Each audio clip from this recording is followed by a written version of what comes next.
excited to see that she's one of our finalists. She's a freshman from Greenville, South Carolina, an English major, Emily Geyer, who is doing her speech tonight on 27 million.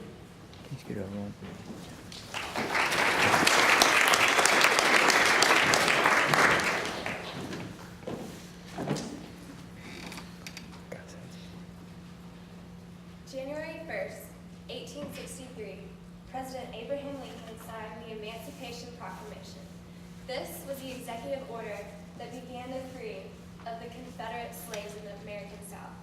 This was the first step towards freeing the 4 million slaves, according to the 1860 U.S. Census. That was 149 years ago. And now, there are over 6 times that many slaves in the world.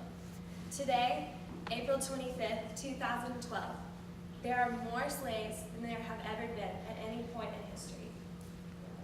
Over the past few months, I've spent a lot of time dedicated to researching the topic of human trafficking and the extent to which it reaches. Also, this past January, I had the privilege of attending the Passion Conference in Atlanta, Georgia. There, over 40,000 college students gathered to raise over $3 million to fight human trafficking. Your help is needed in this fight, and I want to tell you how you can do that today by telling you about the first annual Freedom Golf Tournament. I'm going to tell you today about the great need, about how huge and wide human trafficking is and how many people it affects.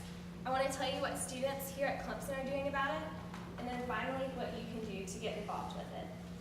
The truth is that 27 million people are enslaved right now. Now, I wish I could give you a PowerPoint presentation or a picture or some way that you could grasp that huge number of 27 million. But the only thing I can tell you today is that only those 27 million different people can help you to understand. But if you will, imagine with me Death Valley on any Saturday. Huge football game packed all the way to the upper deck. On any given Saturday, Death Valley can hold around 80,000 people. Now I want you to imagine, if you will, over 300 of stadiums the exact same size as Death Valley, filled completely to the brim. All of those stadiums would not even amount to the 27 million that are currently enslaved. And according to the Passion 2013 website, 26th generation as of March 2012, ignorance is no longer an excuse, and indifference is not an option. According to a Generation United for Freedom, the Do Something Now pamphlet, it defines human trafficking as when one person completely controls another person, using violence or the threat of violence to maintain that control, exploits them economically, pays them nothing, and traps them into never being able to escape. This global slave trade is what we call human trafficking. Human trafficking usually begins with deception. Often it's people that are in a very vulnerable economic state and they need a job. This job is what holds their family together, is the determinator of whether they're going to live or not, whether they'll have food on the table for their children or they'll starve. And so they go to accept these jobs only to be kidnapped. They're kidnapped and held against their will. They're forced into manual labor. They're beaten and abused. They are raped. The women and children are forced into prostitution, and they are resigned to destitution.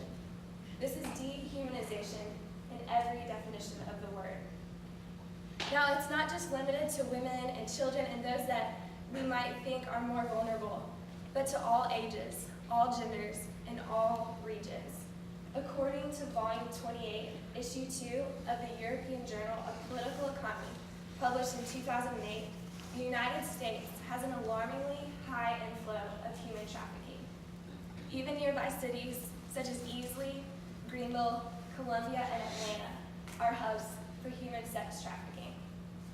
And so because this issue is not a statistic, it's 27 living, breathing people just like you and I.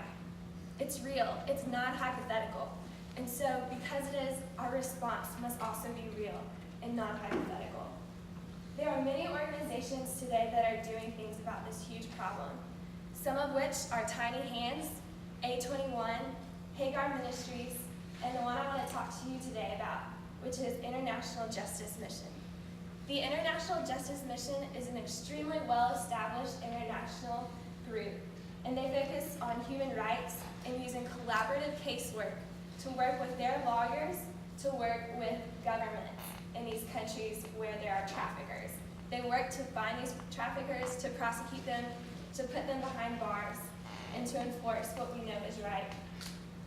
And so I'm excited today to tell you this, that since the Passion Conference in January, a passion has been stirred in my heart, as well as other college students here.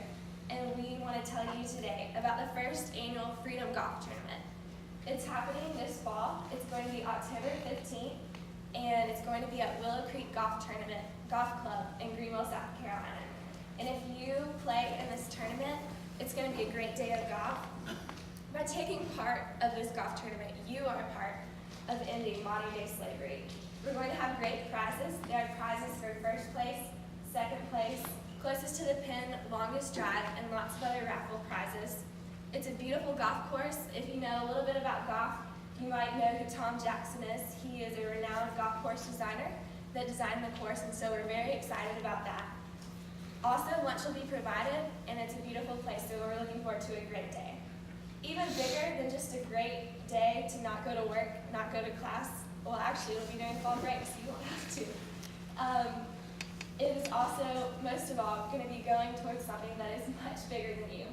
There is nothing more satisfying and more fulfilling than knowing that what you're doing is going to last so much longer. So today, I want to call you to action.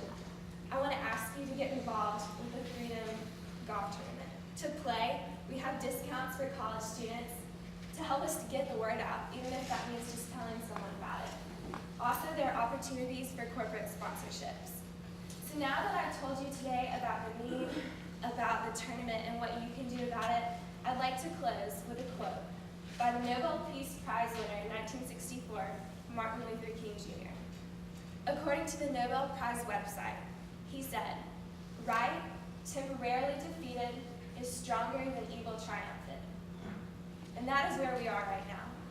Right has been temporarily defeated. But today I ask you, and I urge you, to join me as we fight human trafficking. Because ignorance is no longer an excuse, and indifference is not an option. Thank you.